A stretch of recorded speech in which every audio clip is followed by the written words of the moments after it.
Hi, well, we're making a vegetarian version of a very classic comfort food, chicken noodle soup. Today we're using chickpeas instead of the chicken. Hi, I'm Judy Matusky. I am a registered dietitian as well as a culinary nutritionist with Athens Nutrition. It's great to be here. I am happy to be making this absolutely heartwarming and, perfect type of warm soup, kind of stew soup for this time of the year. Super easy, has several different ingredients, and some might be a little bit different or unusual. So we'll talk a little bit about those if you're not real familiar with them. But I think you're going to love it. So why don't we go ahead and get started? We're going to start at the base of this is really using chickpeas instead of chicken. I have a Dutch oven here. I'm going to turn the heat up. I have it on low. I'm going to turn it up because the first thing we're going to do is we're going to take some of the chickpeas that we're using and we're going to crisp them up in a little bit of olive oil. So I have a couple of tablespoons of olive oil at the bottom of this pan, and I'm going to bring the heat up medium-high. And then I'm just going to let it go for a little bit, and we're using about, and I have two different types of chickpeas, and I wanted to show them only because I thought it's kind of interesting from a nutritional perspective. So these are the Cento brand. There's 230 milligrams of sodium in this half cup. Then this was just an organic brand that I picked up at one of the markets. It actually was cheaper than this brand, which I thought was pretty interesting. And half a cup of these, only 90 milligrams of sodium. And I bring that up because I do have a lot of clients that are really being mindful of their sodium intake, and it can vary so much. This isn't labeled low sodium or reduced sodium, it just happens to have less than this brand. So if that's something that you're looking for, everything else nutritionally are pretty much the same. It's just a real big difference in sodium. Now when you rinse these chickpeas underwater, which is what I did, you're going to lose maybe 40% of that sodium. So that is helpful, even if you're grabbing a brand that's a little bit higher. The other thing that I really noticed when I poured these chickpeas out of the can is that how different they looked. And sometimes I'm always like, chickpea is a chickpea, it doesn't really matter what brand you buy. And when you're not going to be able to see this necessarily, but the chickpeas that were in that organic can are really big and plump and almost in a very pretty, like light kind of, pale beige color. Whereas the chickpeas from the name brand, they are much smaller and much darker. So I don't know if that makes much of a difference as far as just like a flavor. It doesn't necessarily nutritionally, but it might vary from brand to brand. So I just wanted to point that out because sometimes I don't always pay attention to that, and maybe I should sometimes. All right, so I have this heat. I can see that my olive oil is shimmering. I'm going to turn it down just a little bit. Half of a cup of the chickpeas are going in, and you can hear it, and it's like, it's already softened. I've got a whole little sizzle going here, but that's what we want. So we really want this to sizzle. Now these chickpeas, this is 2 cans, 2 15-ounce cans, drained, rinsed, and then I kind of just spread them out on like a sheet pan with some paper towels so that they would dry a little bit. The wetter they are, when you throw those chickpeas in, they're really gonna pop and sizzle. So just be careful of that. They're still a little wet, but I got them as dry as I could because I do want them to crisp up. So I'm gonna turn the heat back up. I had it probably medium-high, and it's only gonna take maybe, I don't know, 2 or 3 minutes, and then we're gonna take these out, and we're gonna use the oil that is in here to finish the rest of the soup. Now again, this is a vegetarian version of chicken noodle soup. Nutritionally, obviously chicken noodle soup is fantastic. It is super nutritious, and especially if you're making it from scratch at home. There's nothing wrong with the chicken. I just thought this was kind of fun where you could use the vegetarian version of it, and it tastes delicious. It does have a different flavor profile than a very traditional chicken noodle soup as well, which again, I think it kind of makes it kind of fun and different. But again, if you're loving your chicken and you want to go with just your traditional chicken noodle soup, go for it. Absolutely delicious. I'm all for it. All right, so I'm just going to move them around a little bit. I'm going to let them go just another minute or so. Now, the one other thing that I did while those are crisping up is if you're using a dried noodle, which I think is easier because I always have dried pastas or noodles in my pantry. I don't always have fresh. You need to cook those noodles ahead of time. So you want them cooked, ready to go into the broth to warm. So we don't really want your noodles cooking in this broth that we're going to create because we don't want it to suck up all the broth. So I cooked ahead of time. I used some soba noodles. Soba noodles or noodles that are made from a combination of buckwheat, which is a gluten-free flour. or grain, as well as whole wheat flour. So these are not gluten-free, but buckwheat happens to be a gluten-free flour. I like these. I looked at a couple different soba brands. There's Udon noodles. The one thing that, I'm just gonna move this off here for a second. The one thing that you have to keep in mind with, again, going back to sodium, I was shocked at the sodium content of some of these noodles. Udon noodles could be as high as 1,300 milligrams of sodium per serving. Now, some of that might leach out as you're cooking in the water, but incredibly high. There were differences between soba noodle brands. This one has no sodium added at all. I don't really want the salt in my noodles. I'll pick up the flavor other places. So this is only buckwheat flour, organic whole grain flour and water, nothing else added. So I love that simplicity of it. And soba noodles are particularly high in protein. This is about 11 grams per serving. So combined with the chickpeas in this dish, we're getting a good protein source between those two plant-based options, and since we're not using the chicken. All right, in case someone's kind of concerned about that. All right, I'm gonna bring it back on heat. I'm gonna now take these little chickpeas out. They're pretty well crisped up. We're gonna set those aside. They'll continue to crisp a little bit as they sit. So I'm gonna put them on a plate because I do want them to, be able to cool down without being crowded so that they don't steam, since we went, this extra step to try to crisp them up. These are gonna just be used as a garnish. If you want to skip this step, you can, but this is kind of fun just to have this as a little garnish at the end. So I'm going to sit those off to the side. Now we have I'm going to turn my heat down a little bit. We have our oil in here. Now we're going to I have just one whole large onion. This is a sweet onion. You could certainly use yellow onion, white onion, whatever you kind of have around. This is what I had. I just happen to have that in the fridge. I'm all about just using what you have. If you can use things up rather than running out and buying something specific for a recipe, don't. I'm sure you probably need something else. Had I had scallions, I might even have subbed that, the white part of the scallions. If I had shallots, I would have used the shallots up, whatever I kind of had in there. All right, I'm standing back. I think it's kind of done now, spattering with oil.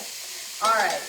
So that's going to only cook like a minute or so. And then what we're going to do is we're going to add, and there's a couple of steps to this, just I want to follow this, as close as I can. So I have my recipe over here, so I just want to take a peek. So we want to do the onions, and then we're going to add the garlic and the ginger. So I have some garlic already chopped up. It says 4 cloves. I think I only use 2, up to you, what the flavor. And it's about a 1 or 2 inch knob of ginger. I have that shredded, and I just did want to show you that. So this is just a jar of ginger. So when I got the ginger from the market, I cut it up into about 1 inch size pieces. That's, give or take, just because typical recipes call for about 1 inch often. This one's just 2 inches of ginger. So I have like those little knobs in here, and I'm going to pull out. So I have them submerged in some white wine. And this stays in my refrigerator, so I can pull it out when I need it, and that just makes it so much easier. I don't even peel the ginger. You can. That's up to you. And then I just use my microplane, and I already have some of this already. But the microplane is really nice for ginger because sometimes it's a little bit hard to chop because it just can be a little bit stringy. So I'm using my microplane to just shred up this ginger, and it only takes a few minutes. And since I had my microplane out, I actually did do my garlic this way too. I wouldn't normally just take this out just for garlic. I would just chop it with my knife, because I always have my knife already dirty. So one less thing to have to clean, but this does make it easier. It definitely makes it easier for ginger. I find it a little challenging sometimes to cut ginger in small enough pieces, just because it tends to be stringy. All right. So that was almost a 1 inch cube, maybe a little bit less. So I'm going to add the garlic now. And this, again, main thing here, we just don't want this garlic burning. So my heat is not real high, so we should be fine. So now it's just the garlic and the onion and the ginger. I'm just going to let that kind of get to know each other in there on the bottom of this pan. What we're doing is we're building a really nice broth. We're going to build a really rich, fast, and easy broth. This is the base of that. All right. Now what we're going to do is I'm going to pull off here because I just want to show you the next ingredient, talk about it real quick because you may or may not be familiar with it. What we're going to add next is nutritional yeast. This is one that I just picked up at Trader Joe's. You can find it Well, I'm not going to say you can find it in every supermarket. Some supermarkets carry it, some don't. Definitely Whole Foods, Trader Joe's, Mom's Market here in Bryn Mawr. So nutritional yeast is just, it's usually used as a vegan or vegetarian option for Parmesan cheese. So it has a very, it does. It has a cheesy kind of flavor to it. I'm a vegetarian. I just love to eat plant-based. I think we all should be eating more plant-based. I go in and out. I will have fish and chicken and occasionally red meat, but very rarely. I tend to eat more plant-based. That's just what I prefer because I really enjoy it.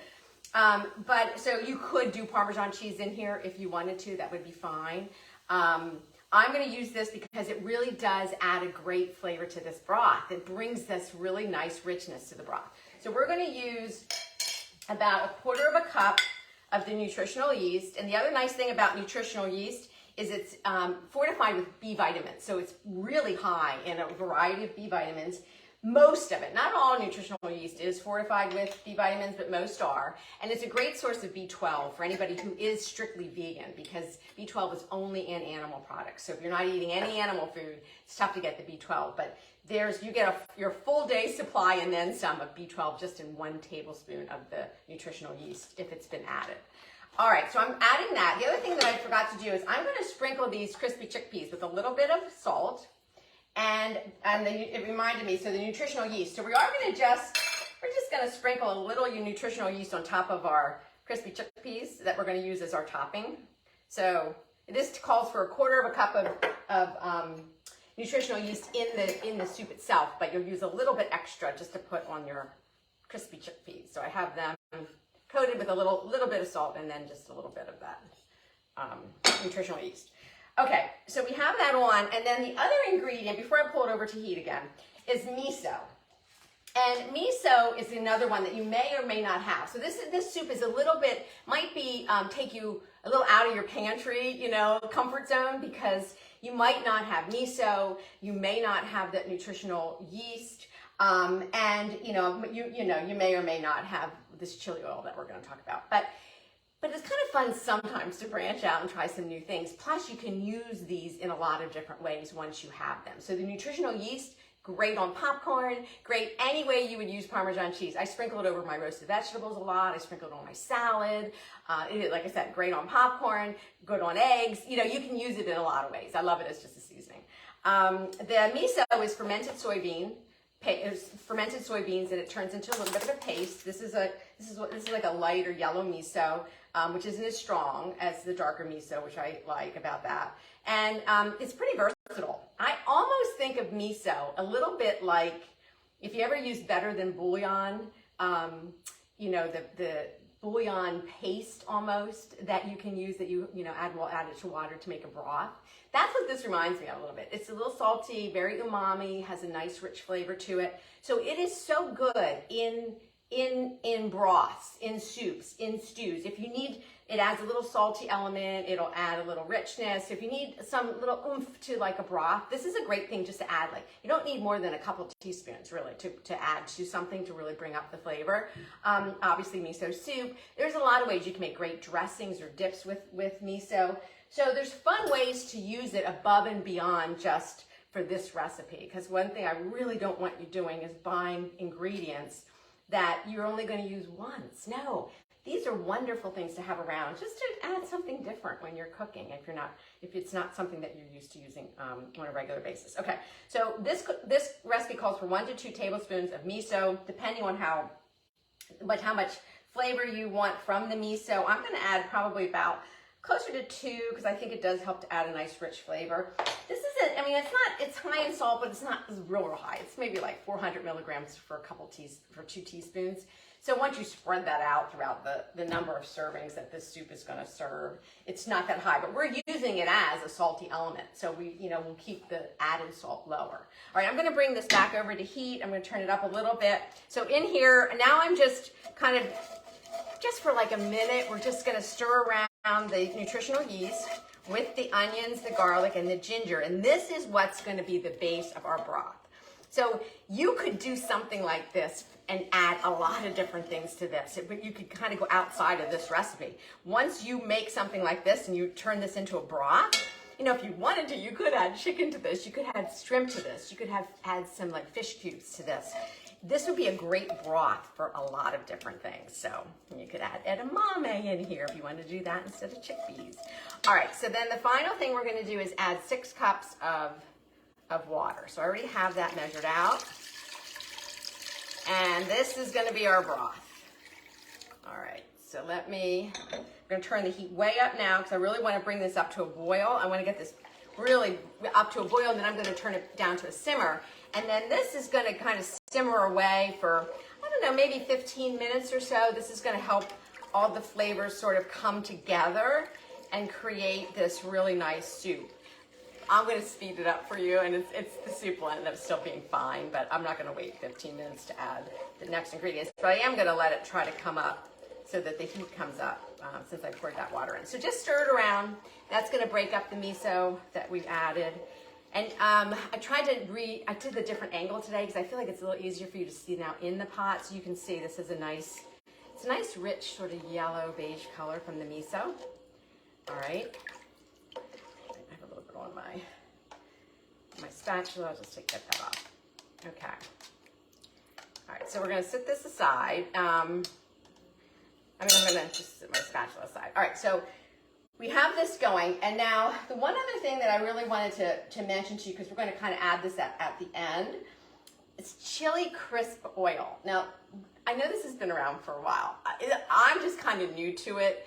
And I absolutely love it. Now, it does depend on brand to brand. This is one where you kind of have to experiment. I have found that some of them are just a little too spicy for me, but it may not be for you.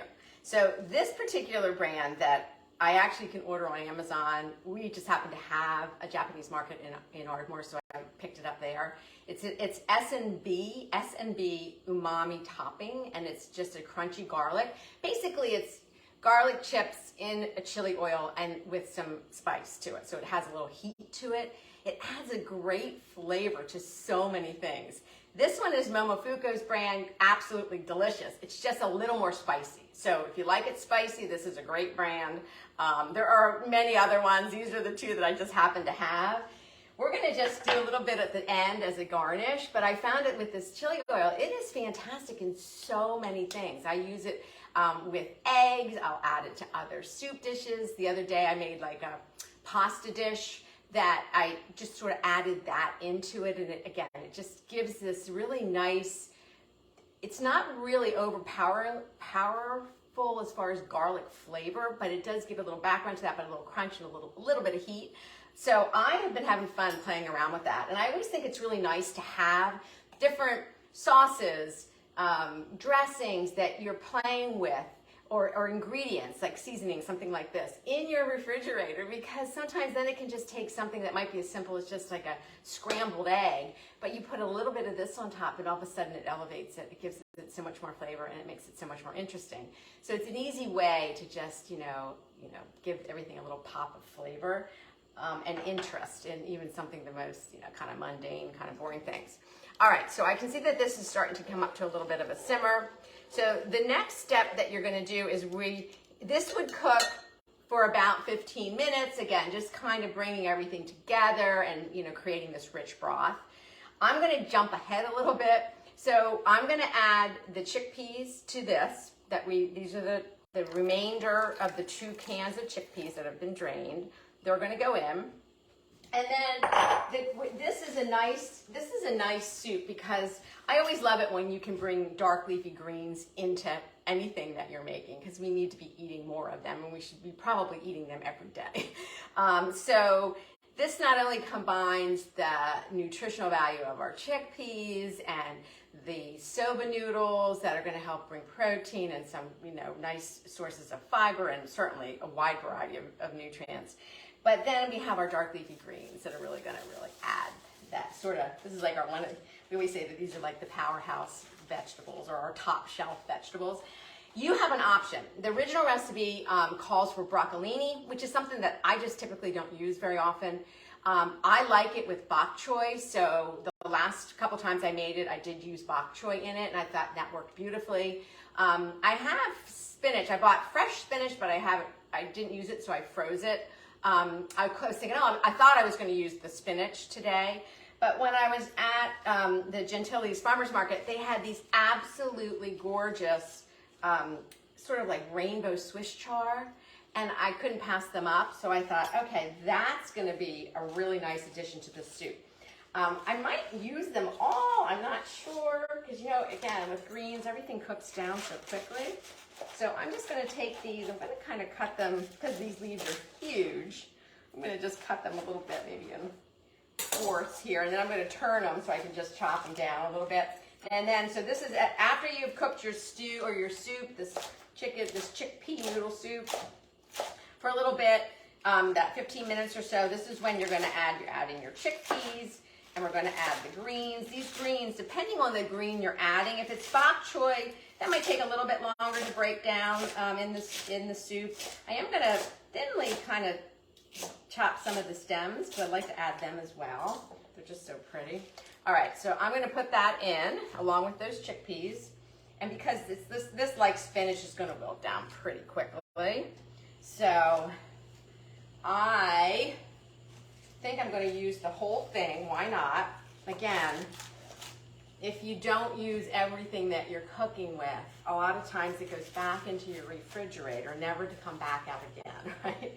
So sometimes I'll air for more, even if it's more than what the recipe calls for, just so I can use it up. And what the heck? Just we're adding more nutritional, a higher nutritional value just by using a little bit more, because we'll get more preserving them, which is always a really good thing. All right, and I'd like to use most of these stems because they're just so nice. All right, I'm going to put this in, and got the heat coming up. Now we're just going to we're just going to mix this in because we just want the Swiss chard just to wilt down in here. Now, because the Swiss chard was a little bit cold, it's going to lower this temperature a little bit. So we want to now I have to kind of get this back up so these things will wilt. It looks like it's a lot of Swiss chard right now, but I'm telling you, it will wilt down, and it won't seem that way once we get this up and going. All right. This is just such a nice soup. And then you can season this. When you taste it, if you're tasting it along the way or tasting it at the end, it may need a little bit more salt. Maybe not, because again, that miso is going to bring a good salt component to this. But we might need to season it with a little bit more. Now the recipe calls for about 8 to 10 ounces of a dry noodle, and like I said, I'm using the soba noodles. They're buckwheat, whole wheat noodle. So it's a whole grain noodle, which is great. The more we can bring whole grains into our diet, the better, rather than refined. And this is how much cooked up. I feel like this is a lot of noodle to add to this. I'm not going to add all these. I think I'm probably only going to use, and I cooked them. They only took about 4 minutes to cook. They're very thin. We just need to heat them through. So I would say I'm going to probably do half and see what it's like. I think this just seems like so many noodles to use in this soup, especially since I added a little extra of the greens. And then if I need to add more, even when I go to serve it, I can just always add it later, add more noodles later. Or I'll just be able to use these make a great little noodle salad out of it with some scallions, a little of the chili oil, maybe make a little miso dressing, we'll thin it out with a little bit of water, and maybe a little, lime juice would be great. All right, so that's probably about half. I'm just going to get this to the point so that I can show you the, I can just put it in a bowl for you, so I can just kind of finish it for you. So, and again, not a lot of ingredients in this, maybe a little bit more than sometimes what we might typically use. But it does have some interesting and different ingredients, and I kind of picked it for that reason. This was a recipe that I first came across in a blog that I follow a lot. May I Have That Recipe? I love that blog. It's great. I first saw it there, and then I also saw I think it was similar. I don't know if it was the exact same recipe in Bon Appetit, but very similar. So this is not my original recipe. It's sort of an adaptation of those two. So if you even want to Google like the original versions, you can. Usually when I'm looking at recipes, I sort of curate the recipes based on, you know, how easy are they? Does it look like it's going to be able to provide a lot of rich flavor and fewer ingredients? And also nutritionally. So I want recipes that are encouraging the types of foods that we should all be eating more often just to improve health. So more beans, more plant-based foods, more dark leafy greens. When we're using grains, making sure they're whole grain. So that's what I really look for in a recipe. And if the recipe doesn't necessarily have those ingredients, can I add them or can I modify and can I swap out? So I'm always looking for those kinds of things when I'm looking at recipes. And I love this one because what I think was a little unique about this is that you can produce such a rich broth in such a short amount of time. So, you know, if you're making chicken soup from scratch, it takes a while. You got to really cook your chicken bones down or roast your chicken bones and then cook them down. And it takes, you know, it's a weekend project to make it. You can certainly use it store-bought, but if you're trying to make it from scratch. But this one creates such a rich broth within like 15 minutes because of those ingredients that we were using. All right, so this would need to cook down. I would cook down the Swiss chard a little bit more, but you can see that, you know, it is still pretty brothy. It's kind of soup, kind of stew. It's kind of in between, so it's got some heft to it. I mean, this is a nice textured soup, I guess. It's sort of in between the two. All right, let me grab a bowl, and I'm going to use tongs just to get some of this out, and then I'll go back in with a spoon to pull out. All right, so here's the base of our noodles and our Swiss chard. Let me grab so I can get a few more chickpeas in here. They're kind of floating down at the bottom. All right, and then we'll grab some broth. Throw that in. Let me just grab something real quick. This was a Christmas gift from my neighbor, Kayla, for last year Christmas. So I love it. It's a little ladle that I use a lot. It has little feet at the bottom. Makes it easy. I can just sit it down. All right, so grab some of the broth. And now to finish this off, you're taking your nice crispy chickpeas that we just made earlier in the olive oil and sprinkled with a little of the nutritional yeast and some little bit of salt. And we're going to sprinkle that on top. And if you wanted to, you can use some fresh cilantro or parsley. I have parsley, I just didn't get it out, but I would probably put a little parsley on there. And now we're going to finish it with a little drizzle of this chili crisp, this garlic crisp oil. And you can see the little chunks of garlic. This one you don't necessarily have to stir because it's really thick. It's more of a garlic crunch than it is an actual oil. You can see with the Momofuku brand, it's a little more liquidy, there's a little more oil. But you'd stir that up because all of the garlic crunch is at the bottom. And then we're just gonna drizzle like maybe a teaspoon on top, I think. And this isn't really spicy, so if you wanted to use a little bit more, that would be fine. Turn this down a little bit. And here we have the chickpea noodle soup.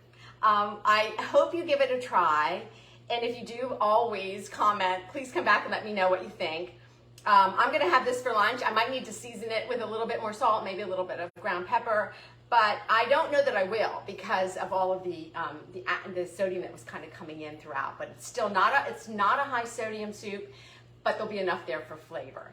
All right, I'm not here next week. I'm actually going to be out of town, so I'll be back in 2 weeks. But again, our motto is to cook the way you want to feel, right? So that you want to cook in a way that you know that it helps you to feel better. If you're going to be in the kitchen cooking anyway, why not be choosing ingredients that you know are really healthy for you as well, but still taste really good.